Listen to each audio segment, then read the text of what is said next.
What's shaking, folks? Back with another reaction, back with some more Echo and the Bunnymen. And as always, major thank you to Amber, who has provided their catalog. We're still going through Porcupine, though we have heard material ahead of this in the chronology. But yes, the title track is the next tune on Porcupine. I've been thinking about it since we started the album. Porcupine, of course, gives us a very visual and biological or animal reference.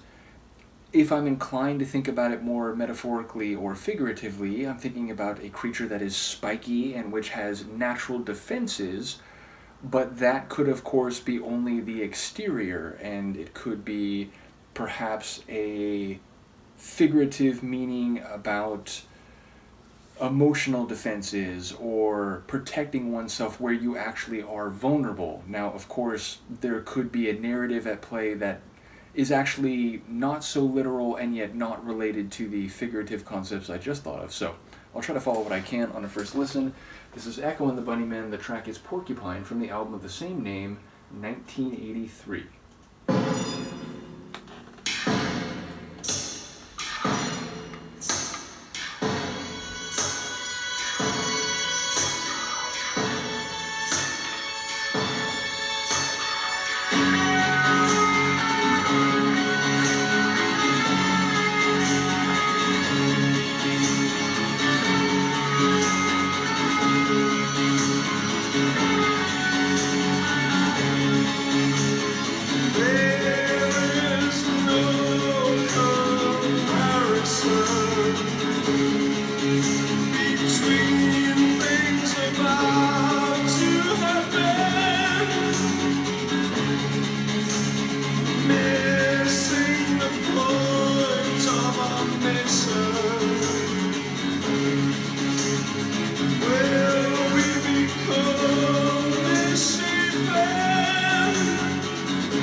I completely believe this tune could go for like another 5 or 6 minutes.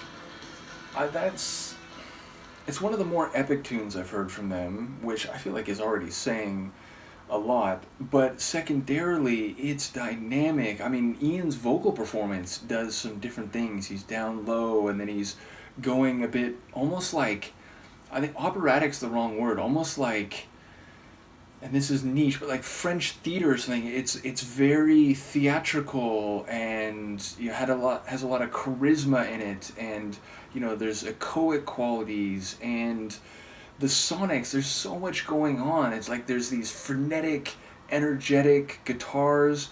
There's like these electric organ kind of keyboard chords in the background, and there's these percussion flourishes, and then like I think a guitar layer that felt like this rising crescendo. There's so much going on in this tune, and it felt like a journey. I'm saying at least 6 minutes, surely. Okay, not quite, but I think 5:57 is what it says there, so just about 6 minutes. Let me rephrase. That's crazy. Now, lyrically, I really don't know what's happening, in part because I was so struck by the vocals themselves, the sonics, the chronology of the tune. I did hear a couple lines in sequence that it was like, was it with a change of skin? Was it like the tail is on the wall, like a change of parts? And I was thinking like, oh, okay, like the idea that, the degree of protection or vulnerability or your particular attributes might be something that could be dynamic. So again, maybe Porcupine as a figurative or metaphorical reference to one articulation of a skin or a surrounding protection, but which again could house something more vulnerable. But that is at best notable speculation. And as I said, hearing Ian sing, it was really more about what he was doing vocally that struck me on this first listen. But it's awesome. I don't know what it's about, but it's epic, it's dynamic. It has a bit of like edgy rawness, so it feels a bit like some of their earlier stuff, and yet it also had this scope to it that perhaps is more where they're headed at this point. Either way, I get why this would be a title tune, even though, maybe I'm curious, because again, it seemed like The Cutter, that was one that lots of folks seem to comment on. It's like, oh, this was a real classic era for them, and that was a tune that obviously made an impression, maybe beyond just the diehard Echo and the Bunnymen fans. But yeah, I get why this would be a title tune, even though I can't tell you what it's about. So, as I said, big shout out to Amber. Do let me know if you have any insights on the lyrical themes here, and let me know what you think of this stunning tune. We'll see you next time. Peace.